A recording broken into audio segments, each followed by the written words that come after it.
Good afternoon, everyone. Layers of debris in North America and in Japan showing 12,500 year event. Lost crops everywhere across the planet. Now there's disruptive events. Airlines are coming down because of hail, and we're going to have to grow our own food. There's an enormous amount of egg losses, beef losses, but I'm going to show you some garden plans, World War II style. Let's get started.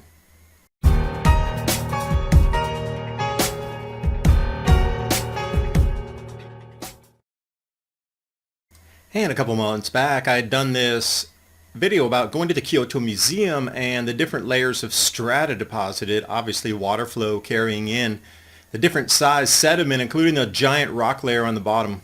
Massive floods, cataclysm, something happened there. They even call it the sterile layer, where they could find no habitation, nothing. For about 1,500 years, there was not single habitation. Everything disappeared on the planet. And then DJ sends me a message and says, hey, check this out. Near the San Andreas Fault, something that looks very similar, and he sent these photos. Thank you for doing that. And I lined these up, and sure enough, we see that same debris layer. So it happened across the planet, at least in two continents, Asia and North America. Changing of an age, it seemed that some things, the more they stay the same. Through history, we see it repeated, knocking the noses off at the change of an age, destroying the faces, destroying the old to let people know that age has completed itself. In unison across the world, the old world is destroyed. Are we seeing the same thing right now? Of course we are. Greek and Roman era as well.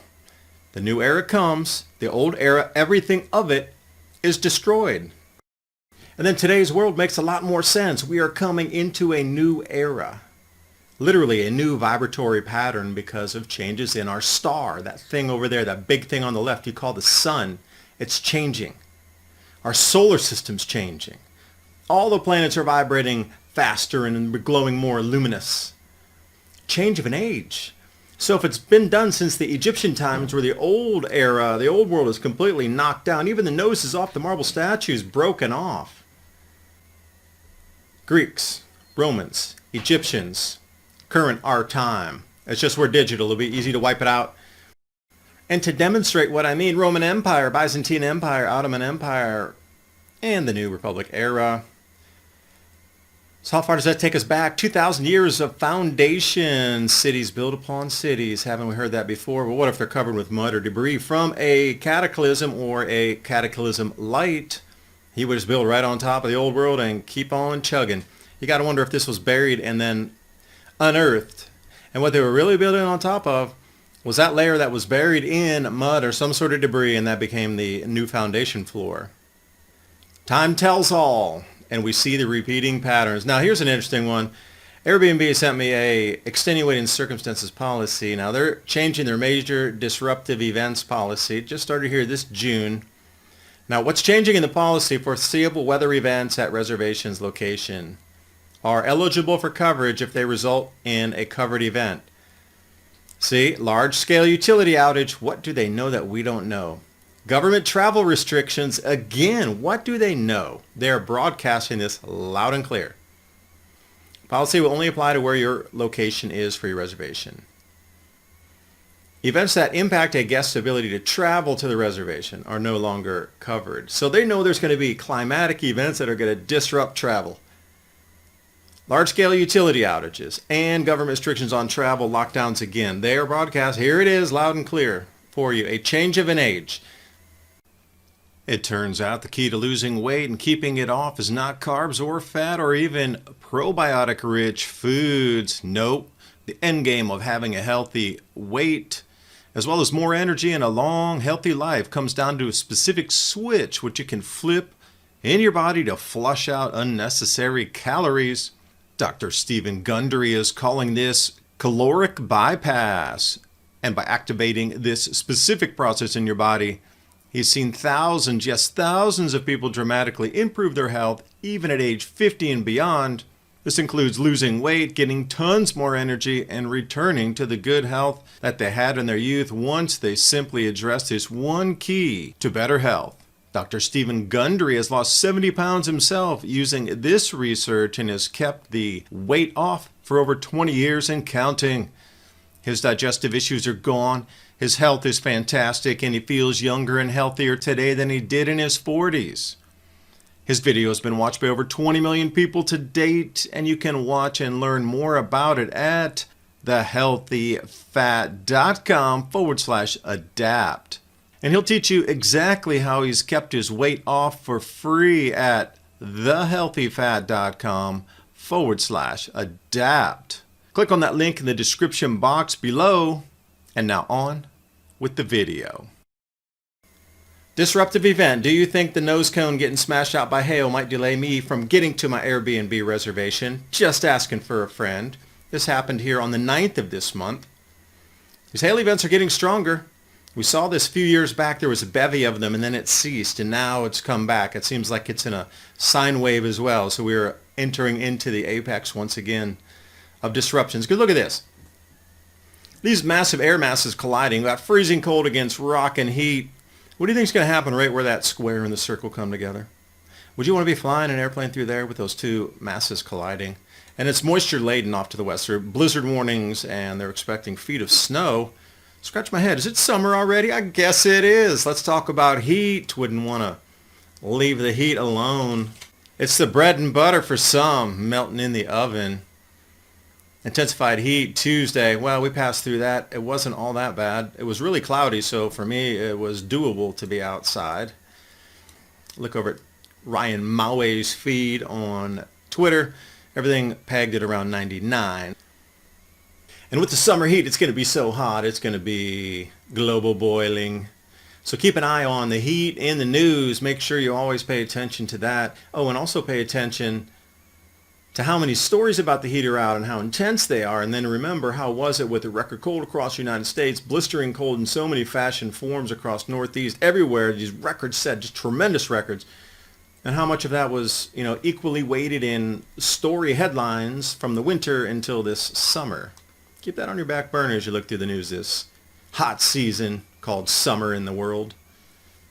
Ukraine cripples its own agriculture through mobilization. Now, this was a low-hanging fruit that was being called out last year. This should not even be a new story. This was like last year. Okay, they need this many men. Okay, men normally are in the farming. They're the ones who run the machinery. They're the repair persons. They're the truck drivers, etc. The construction workers that are building the silos, repairing fences, mainly male-dominated out in the agriculture industry, out in the fields, operating, planting, and all those repairs that need to be done. Now, if you're going to drain that into a war effort, you know absolutely that you're not going to have enough people out there to plant and harvest the food. Not even to keep the machinery running. That is a full-time supply chain operation in itself, just to keep the machines. Man, they break every day. And then at the bottom paragraph, it's almost impossible to find a person for processing and production technologists, equipment operators. Yeah. So one of the largest bread baskets on the planet is telling you they're not going to have enough people to even grow the food this year. So if you're looking at bread baskets across Eurasia, you're definitely looking at China, Kazakhstan, and where are we? Ukraine and Russia. EU does throw in some, but they are mega powers. They used to export, 30 million tons of grain every year? Ooh, that's down to look like zero. So where's the extra 30 million tons going to come from to feed the world that needs that 30 million tons? With all the weather woes going on and all the losses they just had down in South America and across China from floods, it's going to be tight supply. You took Ukraine completely offline. You can't make that up. It's difficult to make up 30 million tons of grain just boom, out of the blue. Where does it come from, and how much will it drive the price when people all start bidding for that same grain? More expensive food prices for you coming in the year? I bet. And then Kohl's Supermarket introduces temporary purchase limit on eggs. Well, I wonder why. Well, these chickens are going bye-bye. Across the entire planet, how many chicken facilities have been visited or destroyed in the last month or so? Simple math, into the tens of millions of birds. Now, Scotland residents will receive a fine of $5,000 or 6 months in jail if they have chickens and they don't register them. Because they're looking out for the new BF there. Best friends forever. Captive bird keepers will also be required to register their parrots. So jumping down to Africa, 13 million Ethiopians need agricultural aid. Now wait a second, that Sally Struthers thing going on in the 80s was all about the same exact location. So my question to everybody out there is, that was the 1980s and there was famine. How in 2024 is it remotely, even 1/5 of 1/8 of 1,000th of a percent possible to have a famine, not only in this day and age with our connectivity and supply chains, but in the same exact area? How is that even possible? Unless it's planned and staged. Back at it again, FAO asking for help. Now with all this talk of food shortages, skyrocketing prices, famines, and this repeating cycle of history of these resets, I don't know if it's a cataclysm that wipes back humanity, whatever it is. The victors write the history, so we're not exactly sure. Have an idea, but not exactly 100%. But think about growing your food. This is a victory garden for a family of 5. Now if it's 50 feet long and 25 feet wide, now it's going to take you a fair minute to till all this and then, put in your compost and add the worm castings and whatever else you want to put in there to get your land ready. But if you plant all these in the same row spacings, this will be enough for 5 people. And an enormous amount of those leaves that are growing that you're not going to be able to eat could be given off to chickens or different types of, I don't know if you're going to raise rabbits or guinea pigs or sheep or goats or whatever.